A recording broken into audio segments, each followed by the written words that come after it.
Chennai ECR சாலையில் பிறந்தநாள் party என்ற பெயரில் அட்ராசிட்டி செய்த வழக்கில் மேலும் 2 பேர் கைது செய்யப்பட்டிருக்கின்றனர். அண்மை செய்தியாக பார்க்கிறோம். கூடுதல் விவரங்களோடு செய்தியாளர் வினோத் கண்ணன் இணைகிறார். வினோத், விவரங்கள்.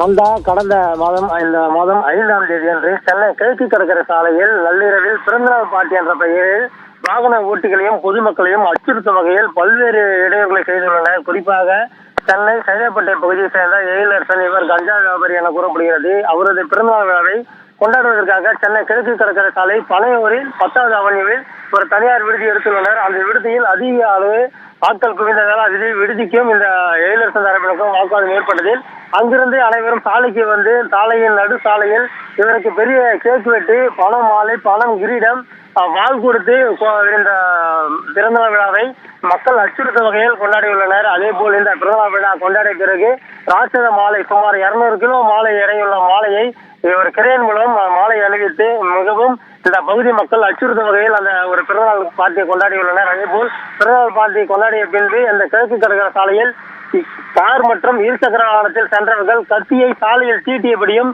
அதிலிருந்து தீப்பொறி கிளம்பி சக வாகன ஓட்டிகள் அச்சுறுத்தும் வகையில் அதிக அளவு நடந்து கொண்டதால் அவர்கள் மீது வழக்கு பதிவு செய்து விசாரணை மேற்கொண்டதில் நேற்று சைதாப்பேட்டை காவல் நிலையத்தில் 4 பேர் மீது கஞ்சா வழக்கில் ஏற்கனவே தேடப்பட்ட வந்த நிலையில் பிறந்தநாள் விழா கொண்டாடிய எழிலரசன், விக்கி என்ற விக்னேஷ், வினோத், சரவணன் ஆகிய 4 பேர் கைது செய்து நீதிமன்றத்தில் ஆஜர்படுத்தி சிறையில் அடைத்த நிலையில் இன்று காணத்தூர் காவல் ஆய்வாளர் முருகன் தலைமையிலான போலீசார் 6 பிரிவுக்கு வழக்கு பதிவு செய்த நிலையில் மேலும் 2 கைது செய்து தற்போது சிறையில் அடைப்பதற்காக நீதிமன்றத்துக்கு அழைத்து செல்கின்றனர்.